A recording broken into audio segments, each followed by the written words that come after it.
Hey guys, welcome to another movie review. Today I'm going to be talking about the long anticipated, many years in development, many years in just script hell. It just was never made for the longest time. Now it's finally made. Now they finally found a great director to work on it. Ridley Scott was still involved as a producer, and that is the long anticipated, highly anticipated as well, sequel to the first Blade Runner film in this new film, Blade Runner 2049. So this is a sequel. This is not a reboot or remake. It is a continuation of what we saw in the first Blade Runner film, and that does include all the cuts: the first cut, the director's cut, the final cut. More so the original cut, according to Denis Villeneuve, who worked on this movie. He said he continued that more so from that first one. But like I said, this is a continuation. This is 2049 of that first Blade Runner universe. So this is 30 years after the first film, which I think was 2019. I think. So, like I said, in this first Blade, in this new Blade Runner film, we're talking about the new one here. Um, we follow a new Los Angeles Blade Runner whose name is Kay. He also goes by the name Joe at one point in the movie.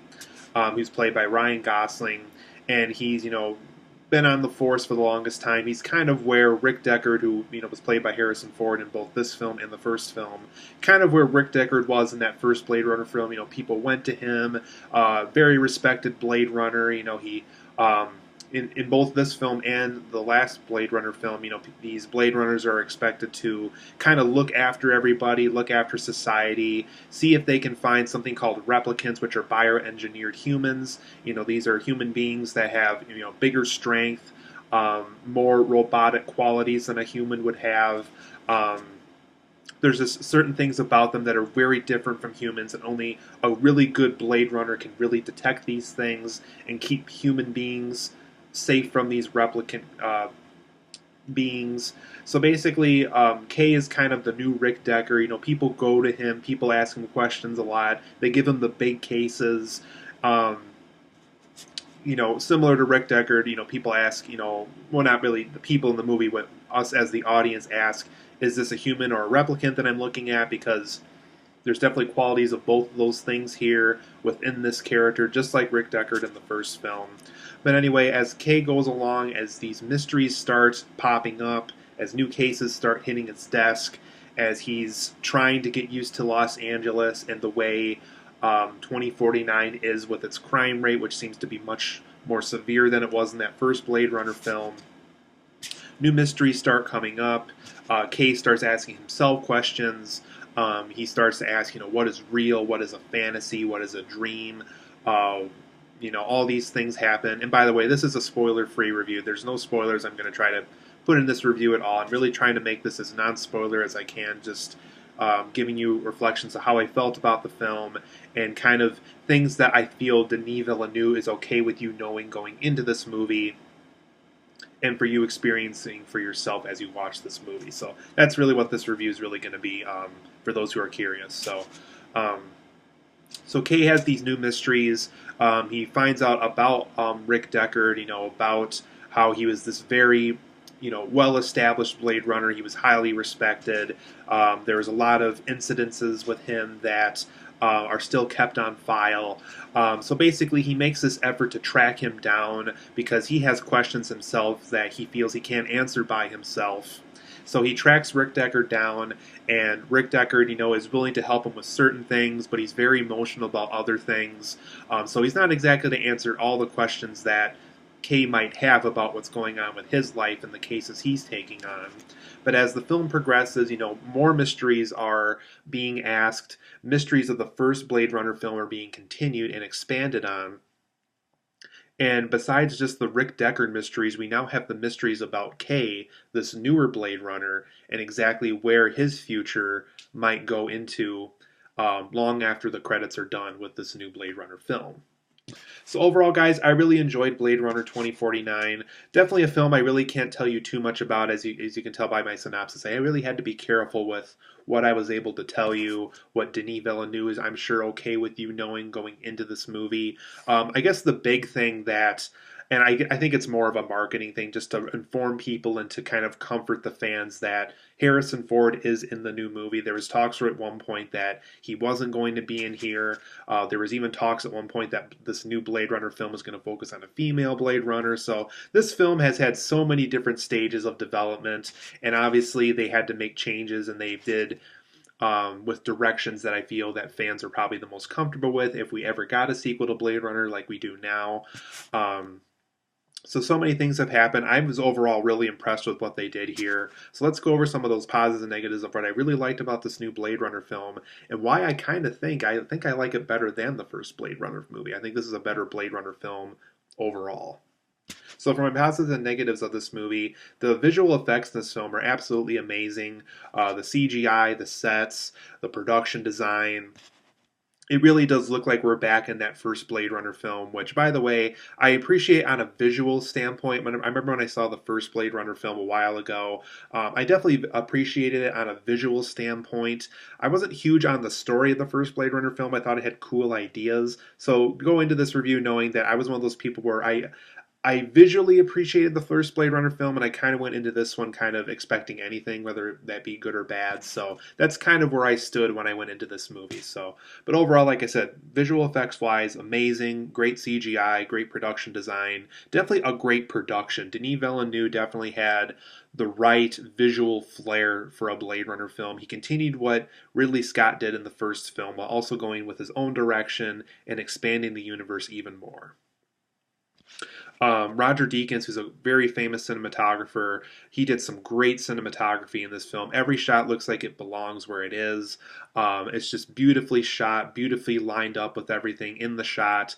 It really is kind of a character within itself in this movie. So if you're somebody who's huge on cinematography, if that's something that really impresses you in certain films, that's kind of why you go to the movies. You really look for movies that have great cinematography. Blade Runner 2049 should not be missed then, because this has excellent cinematography, and there's even been whispers of Roger Deakins finally getting an Oscar for his work on the cinematography in this movie, which I absolutely agree with. He certainly should get this award for this movie. It's just absolutely fantastic with the cinematography in this movie. All the performances are top notch in this film as well. Harrison Ford plays Rick Deckard very well again in this movie. Ryan Gosling's character is very interesting. Jared Leto's very good in this movie. There's something about Jared Leto I'm going to bring up in my negatives here that's very much, once again, no spoilers at all, just how I felt about the movie. But like I said, every performance really is great. There's really not a bad performance in this movie. I would say there's certain characters I thought could have used more screen time and more development, but overall, performance-wise, everybody brings their A game to this movie. Everybody is great performance-wise in this movie. This is also just a great sci-fi story. It really is just a great, going back to the first Blade Runner, even though it's 30 years after the first one, it's just a great sci-fi story. It really is the whole, what's a human, what's a replicant, characters given mysteries they're trying to solve throughout the movie. It's just really a great story. It's just a great science fiction, big budget, go to the theater to see it, great kind of story. It really is. It really is a great story, I think. I also like the film's ideas of the beauty of having something real, having a reality, having dreams, why it's important to continue to dream as human beings, why it's important to have fantasy and to be able to separate that from reality. I feel like this new Blade Runner film really plays off of these ideas a lot. The first film did too. I really think that, though, that Denis Villeneuve's messages in this film, I think, really do focus on what is real, what is a dream, what is a fantasy, why is it important to keep these three things separately, why is it important to, make sure you're in reality, that you're viewing things realistically, but still dreaming and still having fantasies about these great things that maybe you don't have at that moment, but you can achieve if you are great, or if you're a great person, or if you're great at your job. There's just so many things about the messages in this film and about the beauty of keeping those three things around in your life that I feel Denis Villeneuve handled very well in this movie.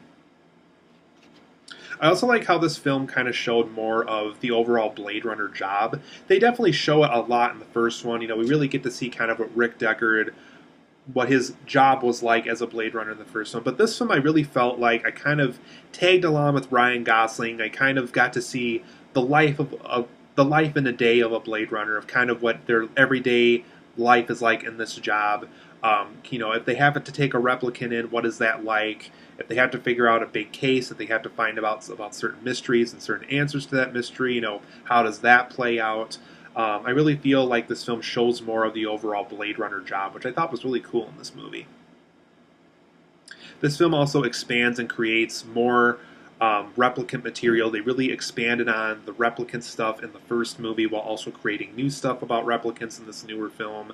They also really kind of focus on the fact that replicants are bioengineered humans. While in the first film there was kind of hints of like robotic qualities and laboratory experiment qualities in the first one for replicants, this felt more like bioengineered humans, which I really feel like is a more interesting way to handle replicants in a Blade Runner story. So I like how Denis Villeneuve kind of took that risk of expanding things while also creating new things about replicants. But for my negatives of Blade Runner 2049, there's some technology in this film that's really unexplained, really unclear, and as a result, some of the technology used in the story kind of cheats the plot a little bit. There's one character in particular that very much is connected with one of this technology that's used in 2049 of Blade Runner that really didn't make a lot of sense.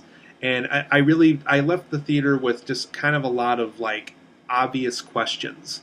And it's just like I felt like some of the technology could have been grounded more, could have had a little bit more rules attached to them. Because some of the technology that was used throughout this movie felt really unexplained and just kind of felt like it was there to kind of be there to kind of help the plot any way possible. If a certain writing scenario happened, that would have been too difficult to write. There's also some occasional annoying musical cues in this movie. Specifically, there's this loud brrrr, like every once in a while whenever there's supposed to be like an intense situation and so forth. It got a little annoying after a while, and keep in mind, I did not see this on the IMAX screening, so if this was an IMAX screening, I bet my eardrums would have thrown out of my ears. It really was just kind of annoying little musical cues every once in a while that they really didn't have to do. If anything, I really wish they could have used the musical cues that they use in the teaser trailer, and they don't use them. And those original musical cues from the first teaser trailer of this movie were really cool, and they don't use them in the movie. They use something different for some of the musical cues when things get intense and so forth. So some of them are a little annoying to me. That's just a little nitpick on my end, though. I also thought certain characters needed more screen time, specifically Jared Leto, Dave Bautista, and surprisingly Harrison Ford. Harrison Ford's character doesn't appear until about halfway into the movie. They definitely utilize him to their best way they can when he's in the story, but before he's in the movie, it's a very long wait just to get to his character. There's also a very dense movie. There's a lot of very dense material in this movie. Definitely a film that I'm sure Denis Villeneuve expects people to see multiple times in order to understand, which is fine. But as a result, on a first viewing, it feels extremely dense to take in all at once. And there's also just some situations that feel really too weird for their own good in this movie. Like, there's just some really weird moments that are just kind of there to be weird, and they don't really serve another purpose beyond that, just to be weird.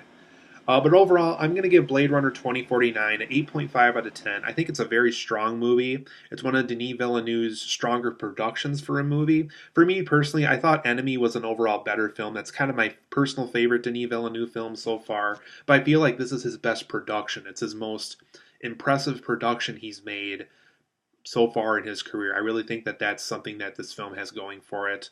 But like I said, there's just enough negatives to keep it from like a 9 or a 9.5 for me. Still highly recommend the film if you love Blade Runner. I think you're going to really enjoy this new film. So 8.5 out of 10 for me. Highly recommend it, and I really recommend it for those who love the first Blade Runner film too.